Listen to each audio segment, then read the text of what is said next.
Channel of Vadodara. Karelibaug Amitnagar bridge પાસે આયોજિત નવશક્તિ ગરબા મહોત્સવમાં નોરતાના ચોથા દિવસે ખેલૈયાઓનો કેડિયારો ઉભરાયો હતો.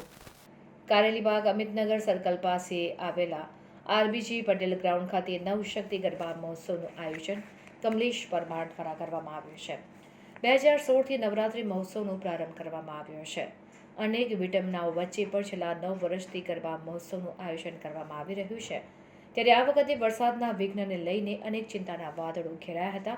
તેમ છતાં પણ હિંમત રાખીને કમલેશ પરમાર દ્વારા માતાજીના આશીર્વાદથી અને કૃપાથી આ વર્ષે નવરાત્રિ ઉત્સવની ધામધૂમથી ઉજવણી કરી છે. ત્યારે ગરબા ગ્રાઉન્ડ ખાતે હજારોની સંખ્યામાં યૌવન ધન ગાયક વૃંદના તબલાઓની થાપ ઉપર ગરબે ઘૂમી રહ્યા છે અને નવરાત્રિ ઉત્સવના ગરબાનો આનંદ લઈ રહ્યા છે. તો બીજી તરફ આયોજક કમલેશ પરમાર દ્વારા સ્વચ્છતા અભિયાન સહિતની વિવિધ થીમ ઉપર ગરબા રમાડવામાં આવી રહ્યા છે. અલબત્ત ગરબા ખેલૈયાઓની લાગણી અને માંગણીને માન આપીને નવશક્તિ ગરબા મહોત્સવનું આયોજન કરવામાં આવ્યું હોવાનું આયોજક કમલેશ વર્મા અને દીપ કમલ વ્યાસે જણાવ્યું હતું.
આયોજક શ્રી નવશક્તિ ગરબા મહોત્સવ કાર્યક્રમ સર્વ નગરજનો તેમજ ખેલૈયાઓને નવરાત્રિ હાર્દિક શુભેચ્છા. અમારે શ્રી નવશક્તિ ગરબા મહોત્સવનું આ સ્થળે 9મું વર્ષ છે અને સૌરાષ્ટ્રમાં દુષ્કાળમાં પૂર આવેલું એના પછી વરસાદની વિચામણા અને અનેક મુશ્કેલીઓ વચ્ચે પાર વીણીને આ સ્ટેજ પર અમે પહોંચ્યા છે. તમે પૂછીએ આજે આ માહોલ જુઓ કેટલો ઉત્સાહભર્યો તેમજ ભક્તિભર્યો માહોલ જોવા મળ્યો છે. અમારા કાર્યકરોની મહેનત તેમજ ખેલૈયાઓનો જે ઉત્સાહ હતો એ જોઈને અમને બી કામ કરવા ધગશ મળી અને આજે આ રીતે જોવા મળ્યું છે અને માતાજીની આરાધના કરી છે. ખેલૈયાઓ બી મન મૂકીને ઝૂમી રહ્યા છે, માતાજીની આરાધના કરી રહ્યા છે. અમને છેલ્લા 7 વર્ષમાં ખૂબ જ સારો સાથ સહકાર મળ્યો છે અને ખેલૈયાઓ બી ખૂબ જ મન મૂકીને અહીંયા માતાની આરાધના કરી છે અને આવો સાથ સહકાર આગામી દિવસોમાં બી મળે અને મન મૂકીને લોકો ઉત્સવ માણે અને જે ગૃહમંત્રીએ જે છૂટછાટ આપી તેનો ભરપૂર લાભ લે અને આના આધારે માતાજીની આરાધના કરે અને ભરપૂર આનંદની એવી અમારી અભ્યર્થના છે. આશરે કેટલી પબ્લિક રમતી હશે? આશરે 3 થી 5 અને મેક્ઝિમમ કોઈ વાર 5 થી 7 અત્યારે 3.5 અને શું કહેશો કે આપણા રાજ્યના ગૃહમંત્રીશ્રીએ આટલી પરમિશન આપી છે એના વિશે તમે શું કહેશો? આ પરમિશન આપી છે તે માટે અમે દિલથી અને હૃદયથી એમનો ખૂબ ખૂબ આભાર માનીએ છીએ. અને આપણે હિન્દુના દેશમાં ભારત દેશમાં છે અને ભારત દેશમાં ધાર્મિક તહેવારોને શિક્ષક હોવી છે. અમુક થોડી અપવાદ બાદ કરતા લોકો ખુશ થયા છે અને આના આધારે કેવું કે ઉત્સવનું સર્જન થાય છે, એનર્જી થાય છે, લોકો મ્યુઝિક થકી આનંદ મેળવે છે અને એમનો ઉત્સાહ બેવડા છે. રોજગારીનું બી સર્જન થાય છે. આપણે કેટલા વાગ્યા સુધી ગરબા ચાલુ રહે છે? આપણે લગભગ 2 વાગ્યા સુધી